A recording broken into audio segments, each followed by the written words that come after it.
जय मित्रांनो, तुम्हाला माहिती आहे का बाबासाहेबांनी त्यांच्या पहिल्या पगाराचं काय केलं होतं? तर जाणून घेऊया. तर मी पहिल्या पगारातनं नक्की काय काय त्यांच्या जीवनात अडथळे आले होते, पहिला पगार हा कसा वापरण्यात आला होता ते आपण पाहूयात ह्या व्हिडिओमध्ये. सयाजीराव गायकवाड यांचं असं म्हणणं होतं की बाबासाहेबांनी इंग्लंडवरून परतल्यावर इथे म्हणजेच बरोदामध्ये काम करावं अशी इच्छा व्यक्त केली होती. त्यांनी सुरुवातही केली होती, पण असं झालं की त्यांना रोज काही ना काही एवढं शिकल्यानंतरही सहन करावं लागत होतं.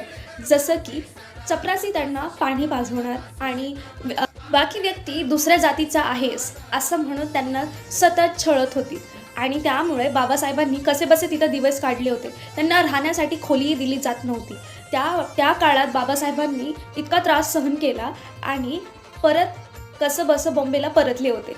इतका त्रास सहन केल्यानंतरही बाबासाहेबांचं असं म्हणणं होतं की असा दिवस परत कुणाच्या जीवनात येऊ नये आणि मी जे सहन करतोय ते मला सहन पण होणार नाही आणि मी सहन करणारही नाही असं ठरवून बाबासाहेबांनी बॉम्बेमध्ये प्रोफेसर ऑफ इकॉनॉमिक्स म्हणून काही वर्ष काम केली होती.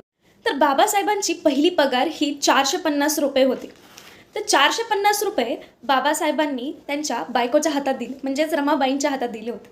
450 रुपये हे अवघे खूप होते त्या काळात. रमाबाईंना इतका आनंद झाला की त्यांनी त्या 450 रुपयाचे फळ घेतले, घर सजावटी केली, कपडे घेतले आणि खूप साऱ्या गोडधोड गोष्टी घेतल्या होत्या. तेवढ्यामध्येच पूर्ण पगार पूर्ण संपला होता आणि एवढा खर्च झाल्यामुळे बाबासाहेबांना ताण आला होता की अख्खे 450 रुपये आपले पूर्ण एका महिन्यात संपले. आता बाकीचा महिना कसा काढायचा हा प्रश्न होता.